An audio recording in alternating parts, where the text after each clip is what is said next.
Corinne Malcolm, rest day. What's up? What's up? We're actually recording on rest day too. We were going to record this earlier on, say, Friday. And then we're like, we got to wait for some news to break.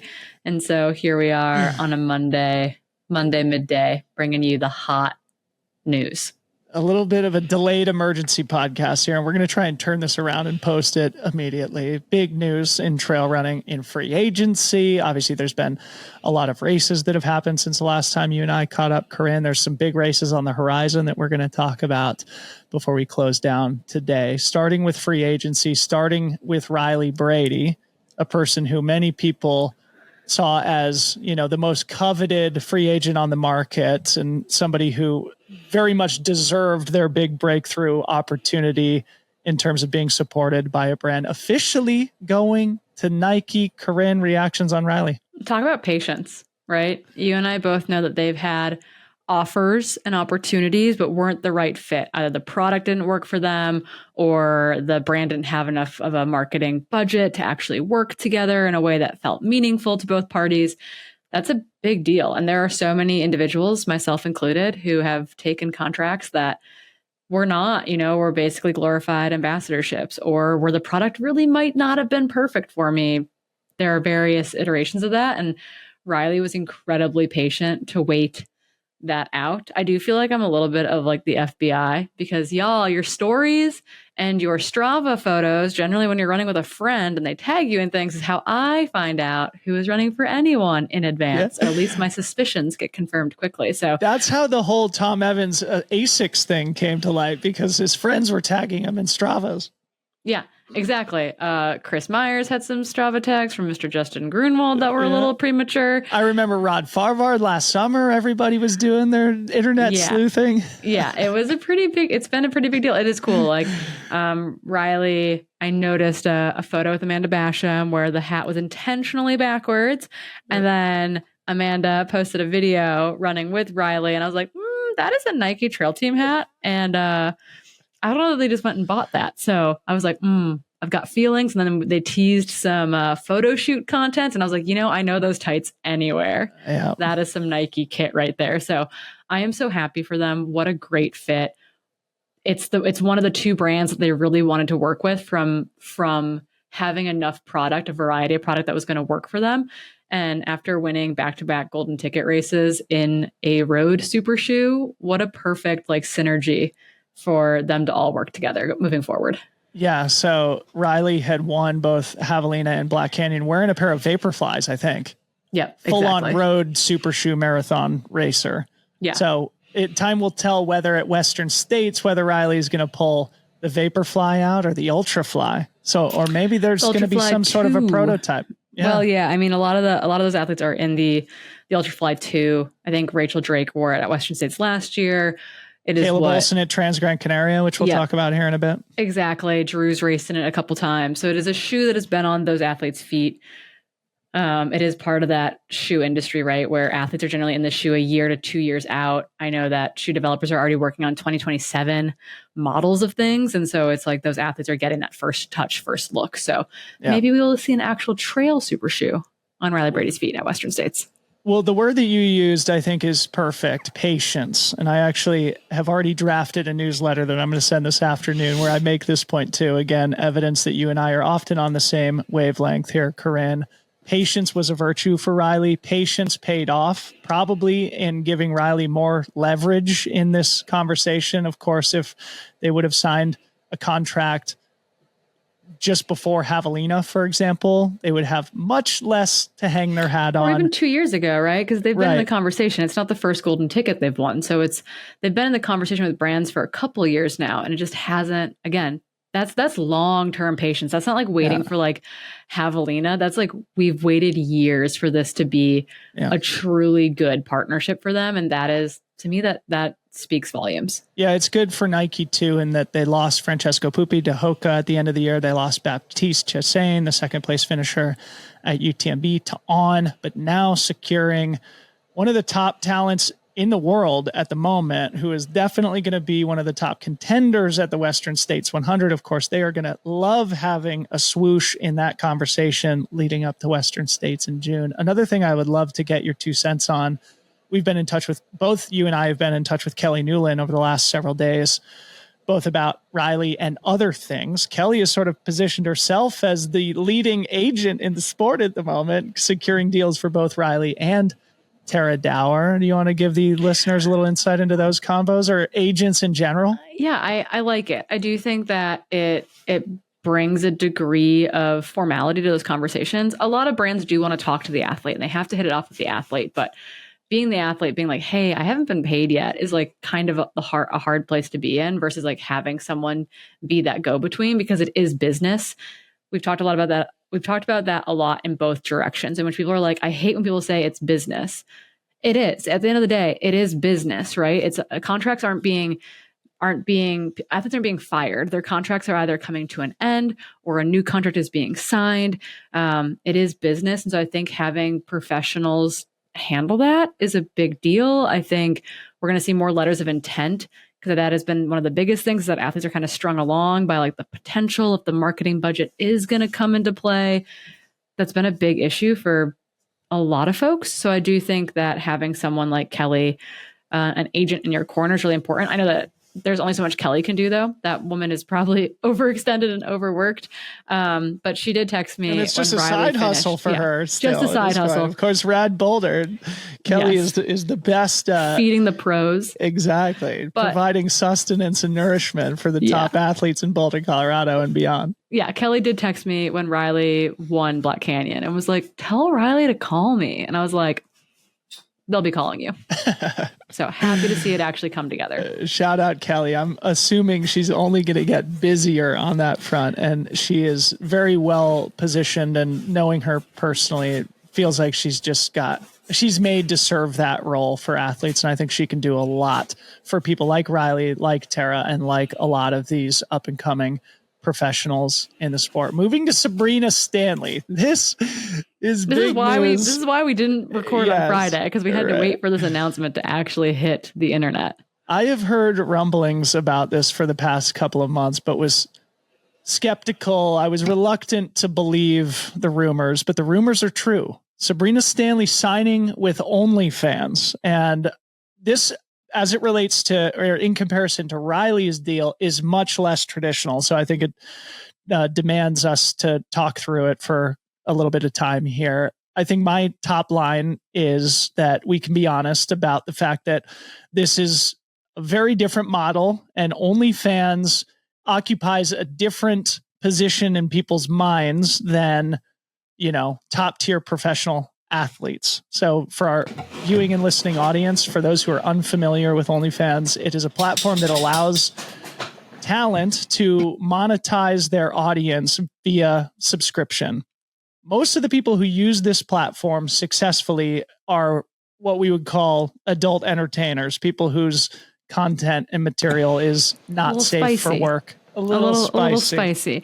Yeah, I think that particularly in North America, right? I think that it really has that connotation. It's where a lot of this content is now housed. It provides a safety net for people who work in that industry. It provides a means to actually monetize and make money. It's an industry in which people, both men and women, have been taken advantage of for a long time as well. So I think that there's a lot of positives when it comes to that. But for most folks, people have a very interesting relationship with they'll have a hard time with hearing me say, oh, that's positive for folks working in that industry. Yeah. But it is. It truly is when you think about it from a broad spectrum. It is a weird thing to be like, oh, athletes, OnlyFans athletes, what does that mean? And I actually had to do like a deep dive last week to be like, what is an OnlyFans athlete? What does that mean? What does that look like?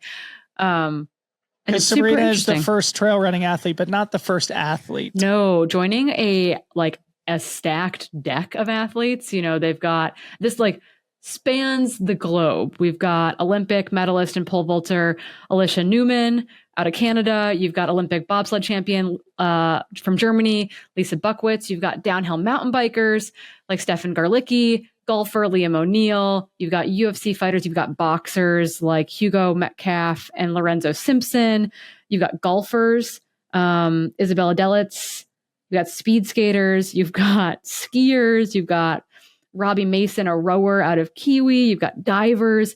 Really, a whole lot of athletes are involved on the OnlyFans side. And it seems like it's been a big move in early 2025 to sign OnlyFans athletes. Alicia Newman out of Canada, for example, wasn't an OnlyFans athlete.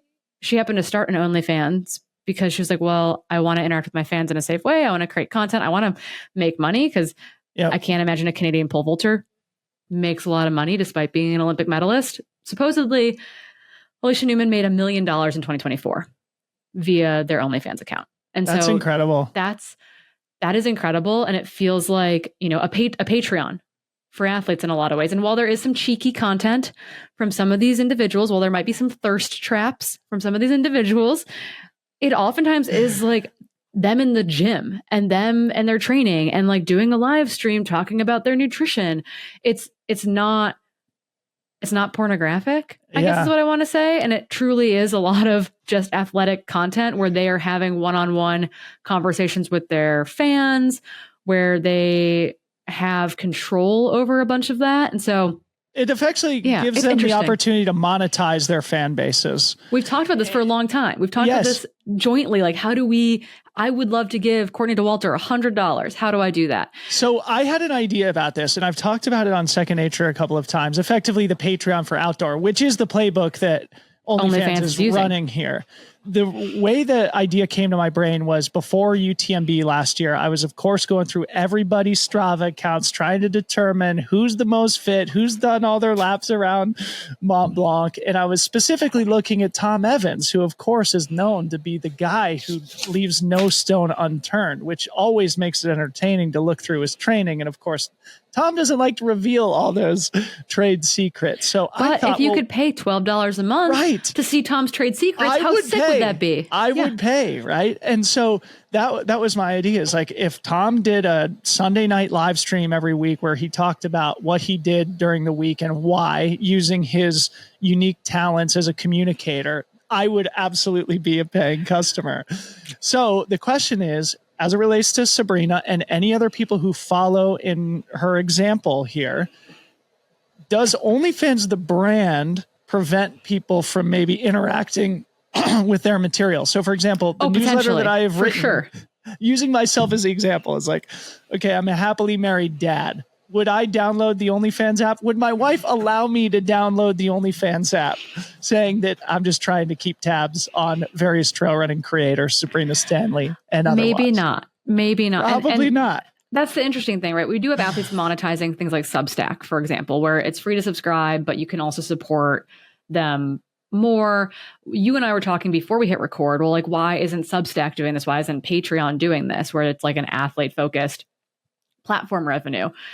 And the difference is that Sabrina is on a contract with them. She is an OnlyFans athlete. The mountain bikers who now have OnlyFans on their helmet are an OnlyFans athlete. So on top of the revenue that she will bring in via subscribers, she is getting paid for the year as an OnlyFans athlete. And I think that's really interesting and cool. And why Patreon can't do that is because, wait, Dylan, how much does OnlyFans make a year? So I just looked this up before we recorded. In 2023, they recorded $6.6 billion in revenue, which makes them probably about twice the size of the North Face. Yeah. So why not pay Sabrina Stanley X, is it 5 figures? Is it 6 figures? I don't know. Like, why not pay, a professional surfer, a professional golfer, it's interesting, right? It is a brand shift for OnlyFans, like having OnlyFans branded athletes. And if you go to their like Instagram account, right, it's like every other post, it's like promoting an athlete, and then it's like promoting, someone who does work a little bit differently. And so it's this interesting dichotomy of them trying to find their brand identity, maybe, and I mean, they're making money and they've got money to spend. And so why not spend it on athletes, which will, maybe here's the thing, right, Dylan, where it's like, maybe you shouldn't download OnlyFans because what they're banking on, I'm sure, is that they're banking on you subscribing to, you know, Pedro Scooby's surfing OnlyFans and Sabrina Stanley's trail running OnlyFans. And it's not cheeky content. It's, you know, it's training content, but they're also hoping that you maybe also like occasionally dabble in something else, probably to like continue to build on that revenue stream. Oh goodness. Well, I respect the non-traditional approach. Non-endemic money.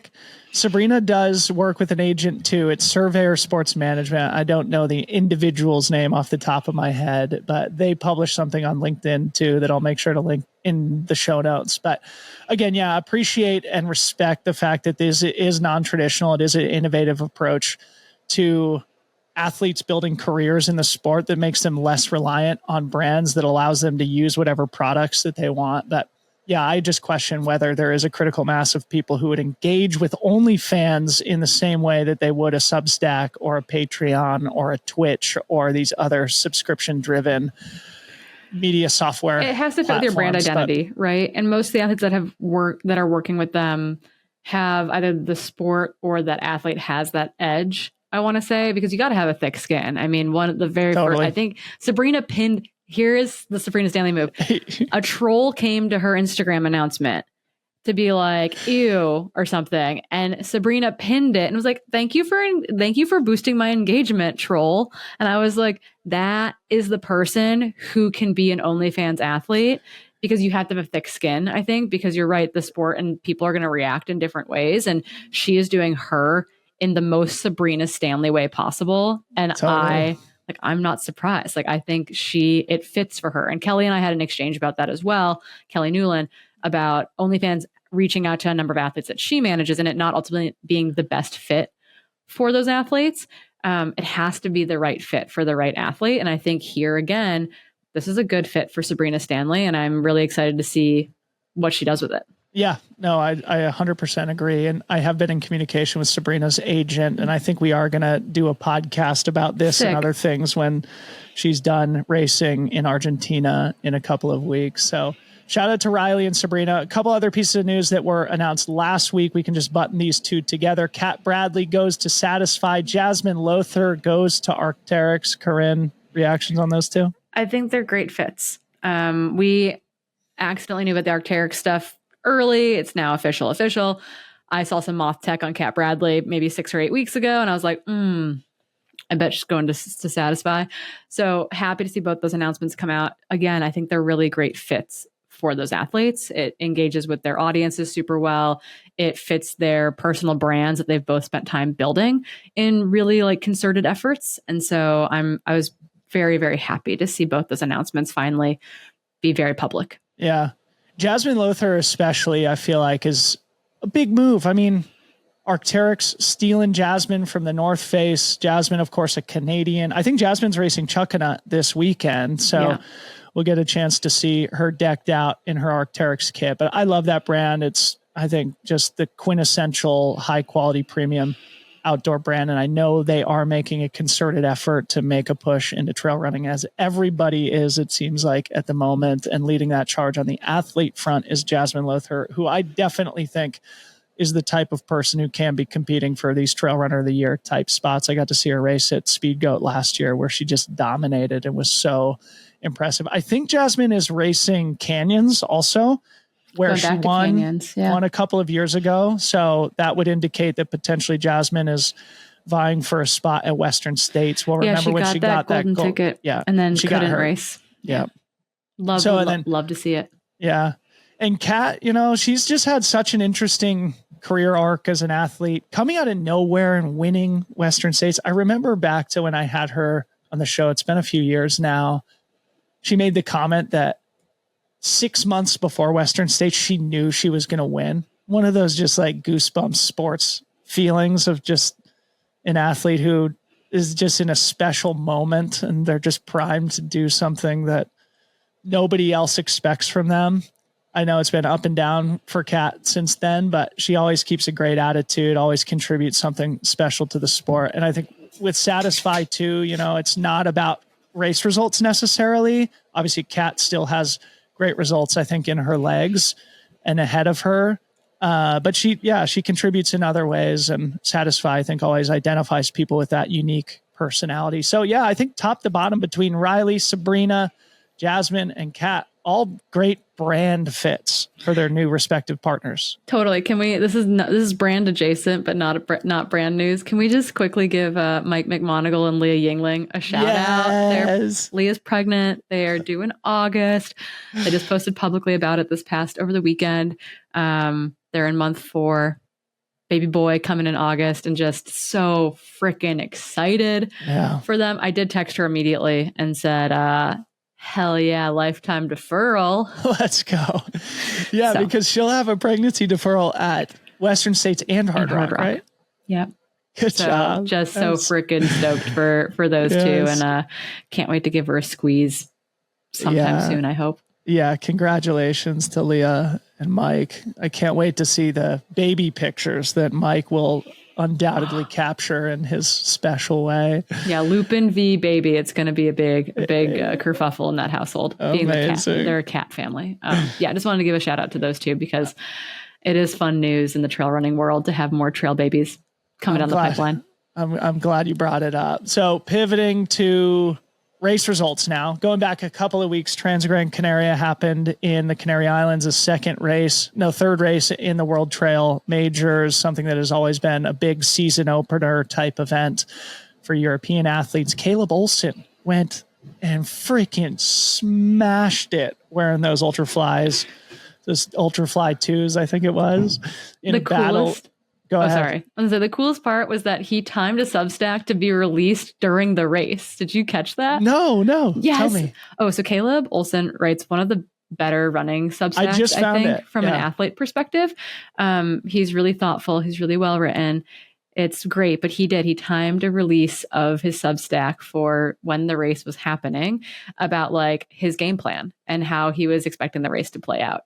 And they did run faster by about 45 minutes than he was hoping it would take to win, but also very dialed in how, where he thought he could make a move, if he was going to make a move, what he was hoping would happen in the early miles. It didn't play out exactly as he predicted, but he also went in being like, yeah, I think I've got a shot here. And I've put in the work. He put in an amazing training block going into it. And yeah, I think that we've thought that this is a guy that's been knocking at the door, had an outstanding debut Western States last year, running 14:40 for 5th, which is nasty fast ever Western States debut. So just like very incredible athlete. I love the KG Substack going out during the race. That's such a sick move. And then to be able to like not just like be racing out of his mind, but to be like racing really thoughtfully and tactfully based on those post-race interviews with Josh Wade and John Albin. Bummer to not have Tom Evans on that start line, particularly because he's up against the clock of another trail baby coming into the world. But yeah, Caleb Olson, just, he's world class. Stud, absolute stud. Yeah. I'm going to make sure to link to his Substack in the show notes too. I just made a note of it. And to your point, I just discovered it also. And I did read that post and the post that's sort of the race report afterwards, but I hadn't put together the fact that he had scheduled it to be published while they were running. So shout out to Caleb. And as you said, the reason I wanted to bring this up is because it's sort of like, okay, everybody's got to keep their eyes on this guy. He is clearly one of the best in terms, like he could win any race. If you can beat John Albin at Transgrancanaria, you can beat anybody anywhere. So look out for Caleb Olson, potentially, the most talented up and coming American athlete right now. So interestingly, he is awaiting a baby.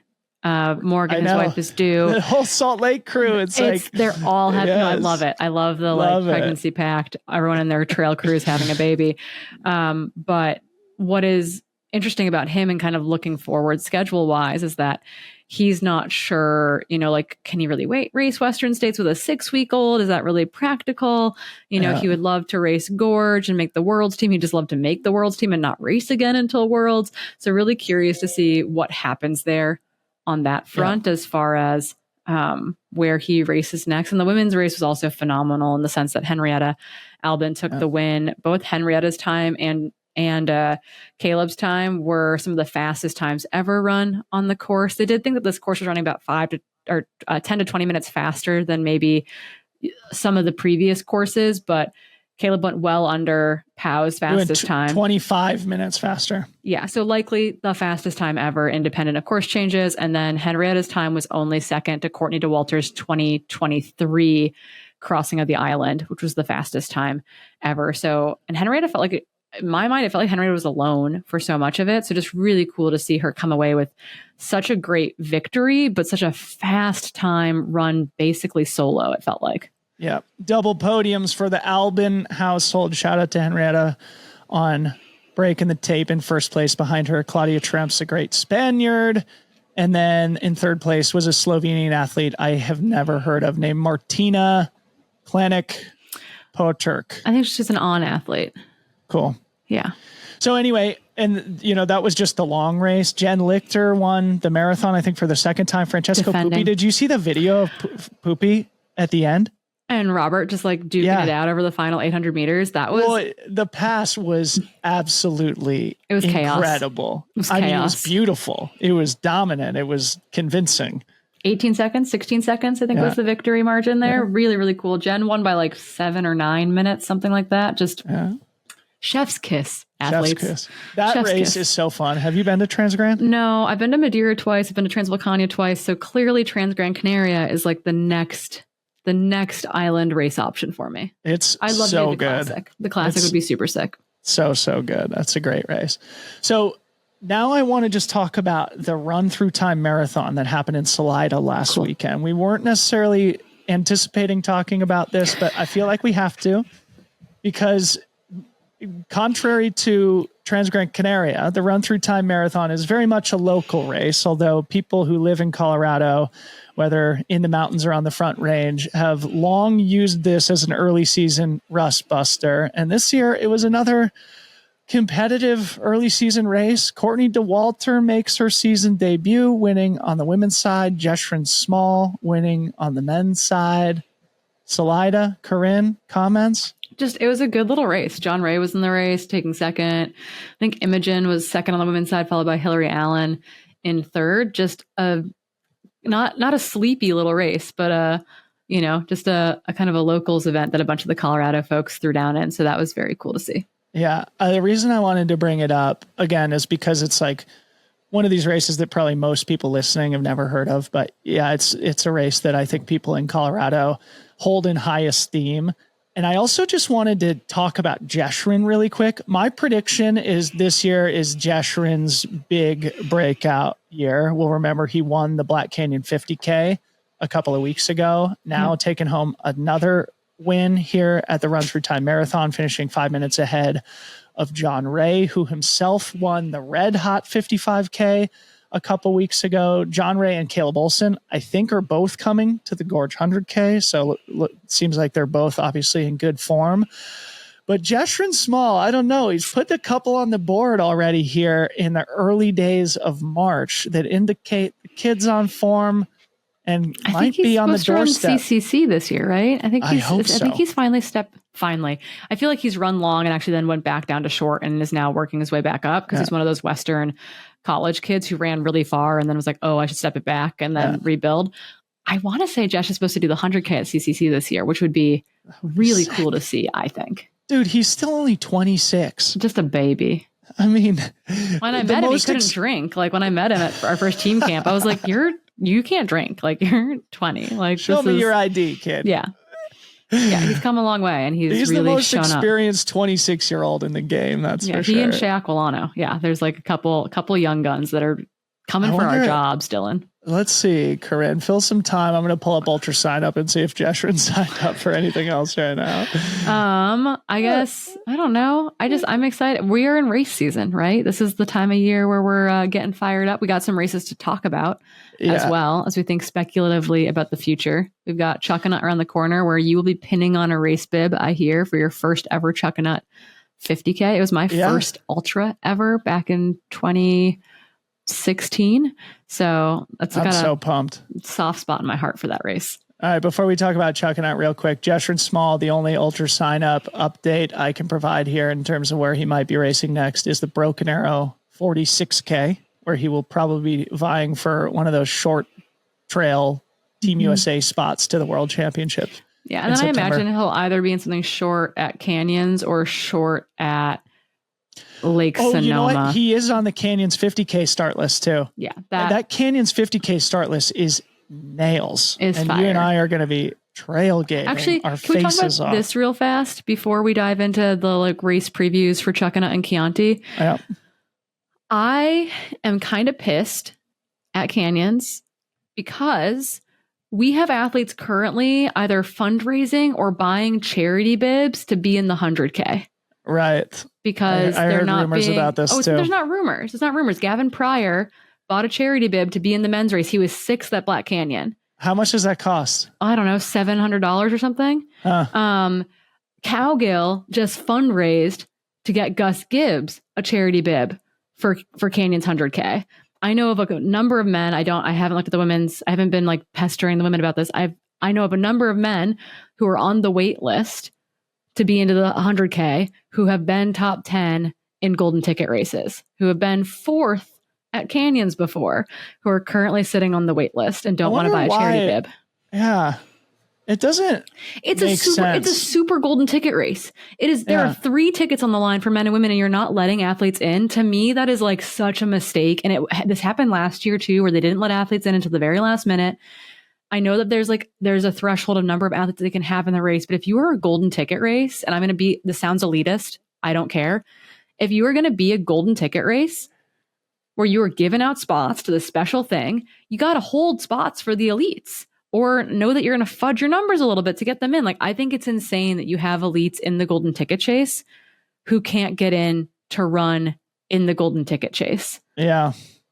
That is just mind boggling to me. No, I agree. It sucks because it's I know, yes, you have to sign up for the race. It's a whole thing. I'm going to sound elitist saying that, but if the golden tickets are for the elite race and it's a super qualifier where there's an extra spot on the line, shouldn't you allow the elites that?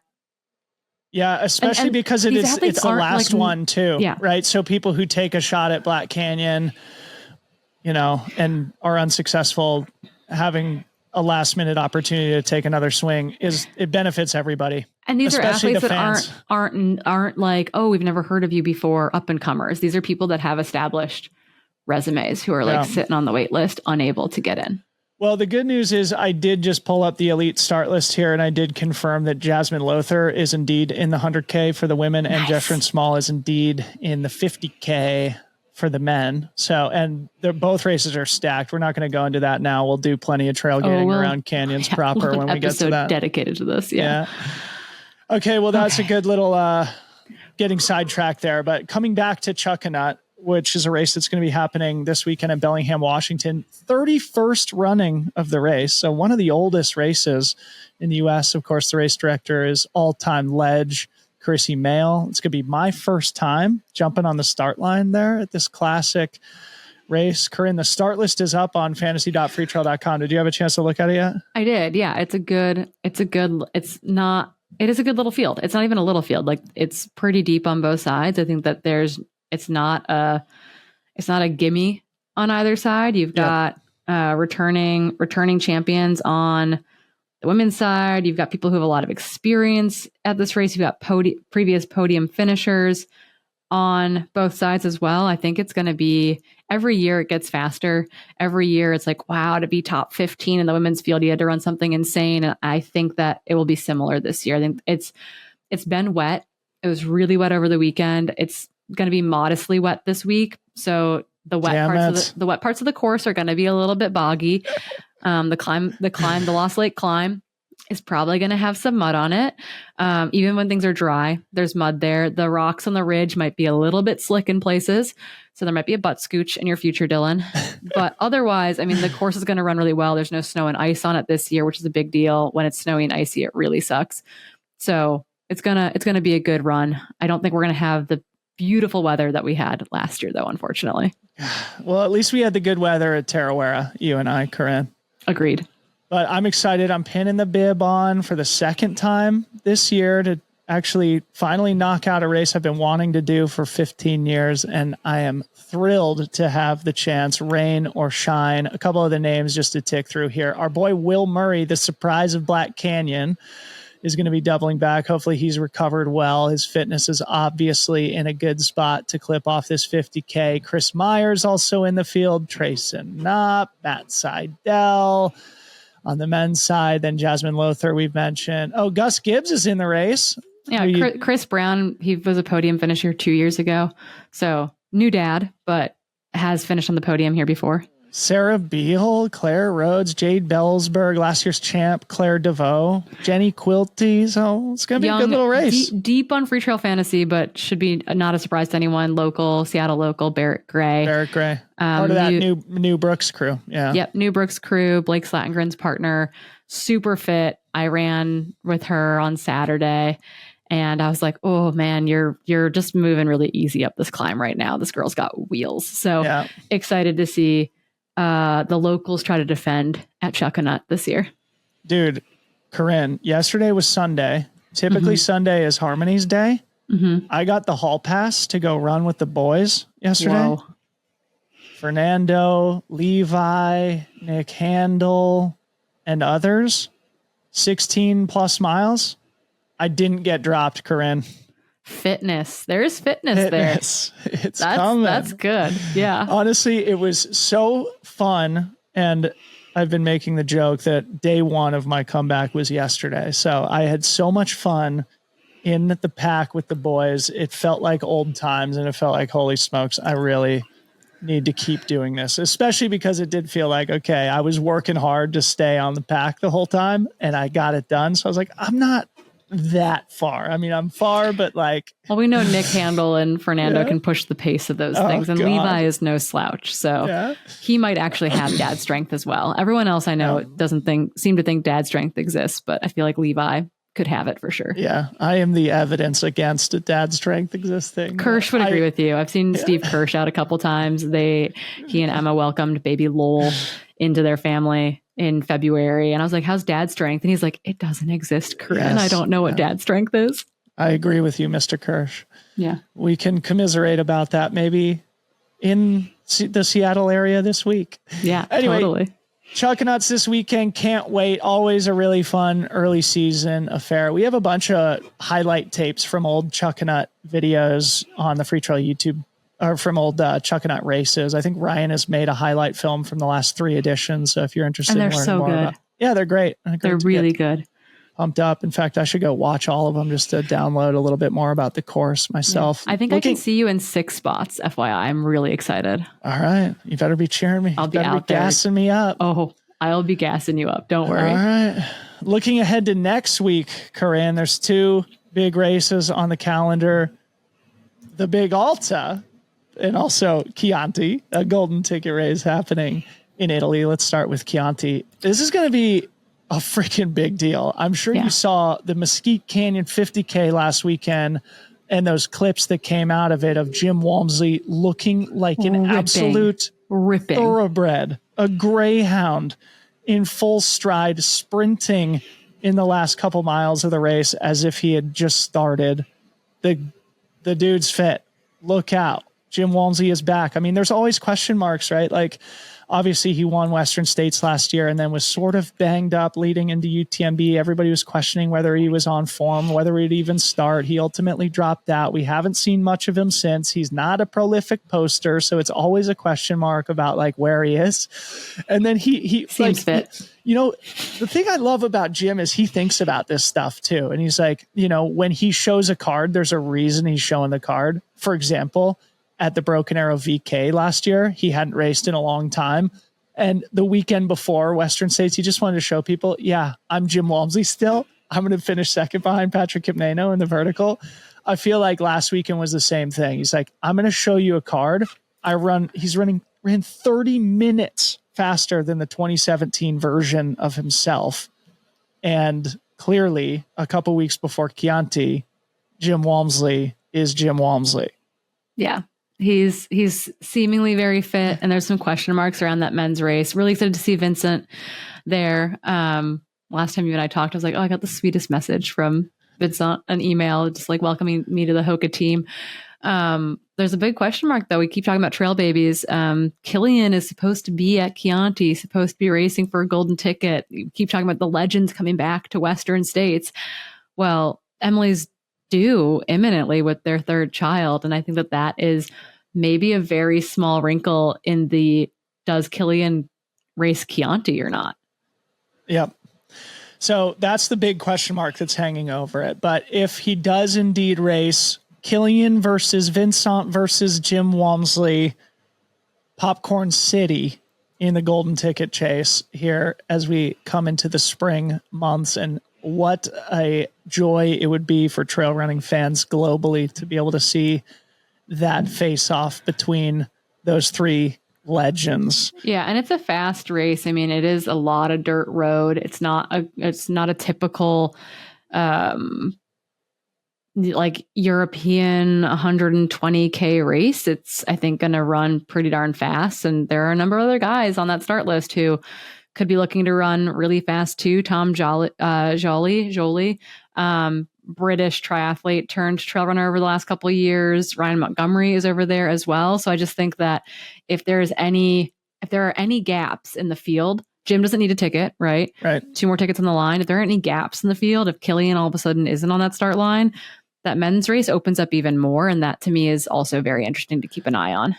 The big question for me is if Killian is unable to race due to the birth of his third child, does he come to Canyons? Does he have to buy a charity bib to come to Canyons? A charity bib for Killian? Could you imagine? My goodness. Maybe, actually, maybe. And then we'll offset all the emissions to get him to Canyons as well. But truly, that would be next level craziness. And I want him to race Chianti. I want him to be able to do that. It seems like that fit in his schedule very nicely. If he cannot race Chianti, I hope we can get him to Canyons if that's the case. So do you have the elite start list? Because the only woman who I know is going is Abby Hall, who's coming off a strong, though shy of golden ticket performance at Black Canyon. Yep. Abby Hall just coming up short and at Black Canyon. Yes, I do. So Fiona Pascal is on that start list. Beth Pascal's younger sister, who has been a pretty decent ultra runner, I would say. Fiona's really stepped up over the last 2 years and is finding her footing and seemingly running really, really well. Arroyo Sio going back again for another ticket. Dominika Stelmach, the Polish athlete, who we know this course could suit really, really well, is also on the start list, as well as Azara Garcia is on the start list. This is also, I think, a very, very good race for someone like Azara. Fast, fierce running. And then Amanda Basham is also on this start list right now, which I do think plays into her style of running. She's obviously done well in the mountains, but I do think Amanda can really turn it on in this style of race. So there's some names that I think are lesser well known. Johanna Antila of Finland is on the start list. But I think Dominika is probably one of the strongest contenders for a fast dirt road focused 120K. I think I read in one of the This Week in Running columns by Justin Mock at I Run Far that Dominika had just run a strong marathon in Tokyo. I might be wrong about that. Yeah, no, Tokyo Marathon just happened, so that would totally check out. She's part of the Adidas runners, kind of more on the road side of things. But we do know famously that she led Black Canyon the year that Claire Gallagher won in crazy fashion. Went out so hard, led from the gun, ultimately faded, but still got that golden ticket. Was able to run Western States. Did not have the Western States of her dreams. I would love to see Dominika back at Western States, so really excited to see her on this start list as well. Yep. And so fun. Yeah. Hopefully everyone wants the ticket. It's always a question mark, I think, with some of the European races, because people are also looking for qualifiers, either extended qualifiers due to injury early this season for UTMB this year, or working on qualifying for the 2026 race. So it's a little bit, I'm assuming everyone wants a ticket, but you never know. Yep. Well, a lot to be excited about as we look ahead towards next weekend and the continuation of the golden ticket chase at Chianti. And then after that, the final golden ticket, a super golden ticket race at the Canyons 100K at the end of April, where Corinne and I will both be in-person trailgating, a place where I will be in person next weekend, Corinne, is the Big Alta. And I want to talk about this for a couple of minutes before we sign off. We're allowed. I heard you guys took the Whopper out of it. I know. We had to take the Whopper out. Devastation. I know. It is devastating. I have plans, though. We don't need to go into it here now, but effectively, I'm going to...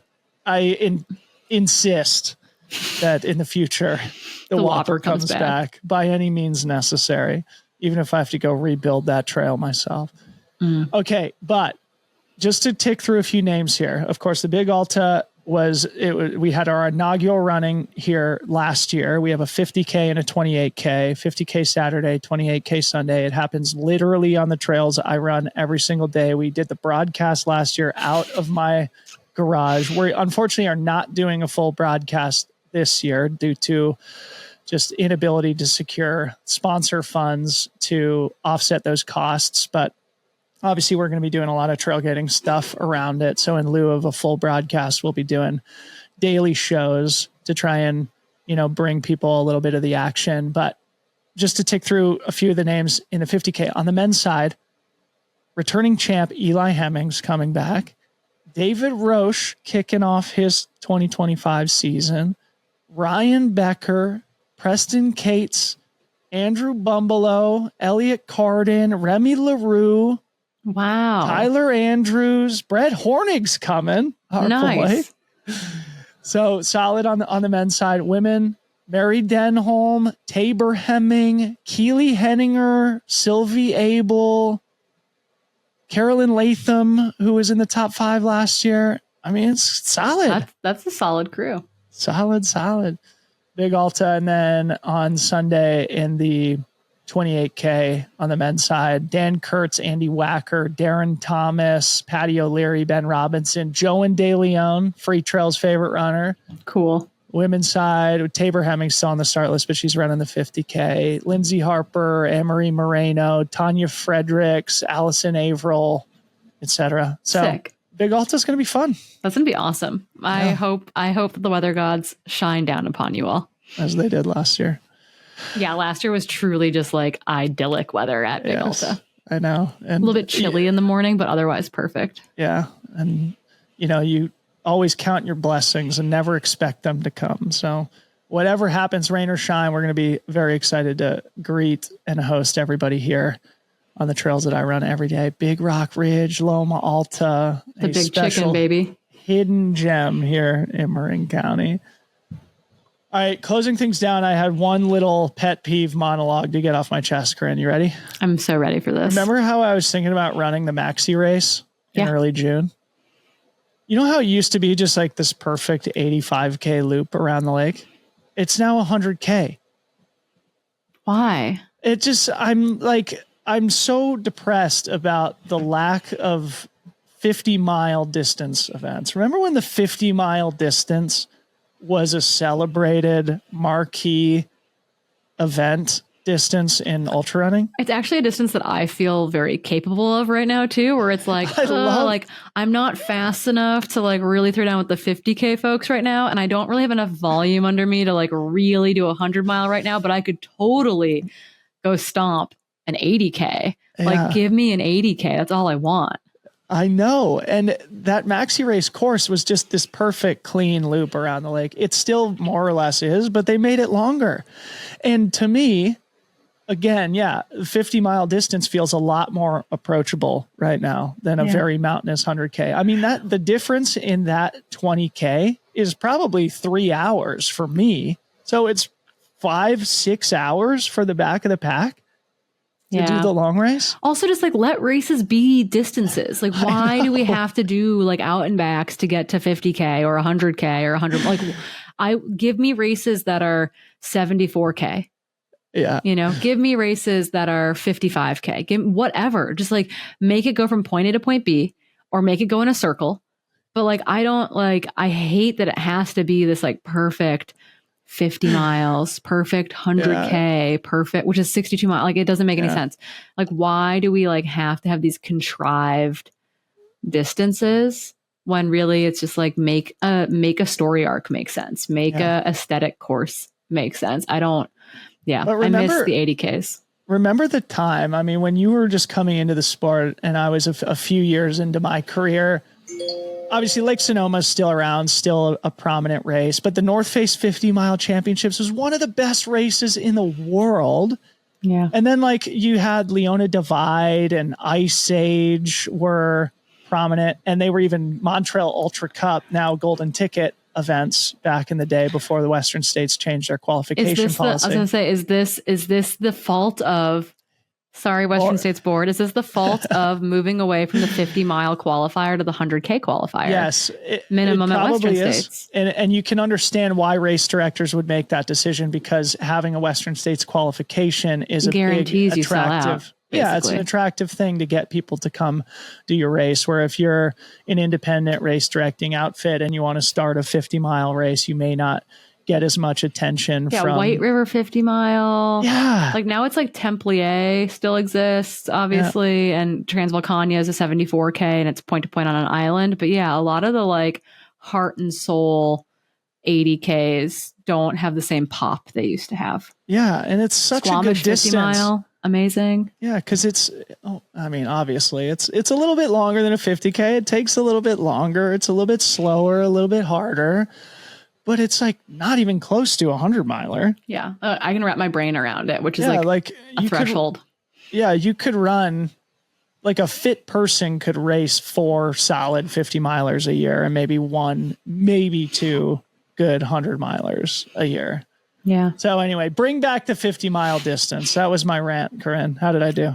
That was a great soapbox. I think that I am in agreement. Again, it's a distance right now that I can really wrap my head around, and I'm really struggling to wrap my head around anything more than that right now. Well, shout out to Daybreak Racing. They've got the Tillamook Burn 50-miler in May. I was thinking about doing that. I was also thinking, speaking of off-distance events, Corinne, because I'm not going to do the maxi race anymore. We determined that it would be too hard to travel with the whole family over there to do it. It wouldn't be relaxing and nourishing before the big push between June and August, where I'm going to be basically on the road the whole time. I may, because we're going to be at Cocodona, I may do that Mingus Traverse 79 miler. That looks awesome. Yeah. I've had friends who were supposed to do like the 250 and got hurt this spring and couldn't do it. And they've dropped down to the Mingus Traverse, like 80 miler basically. And it's going to be a big stretch from a fitness perspective, but also I think now it's a big day out. That was like me on Section J last year. I just needed to go have a big day out, and that it's like, 70 plus miles, like just out there by yourself. Like the Mingus Traverse could do that for you. Yeah. It's one of those shock the system type things where, assuming you don't get injured and you recover well, you're going to be fit after you force yourself through something like that. And you know what else?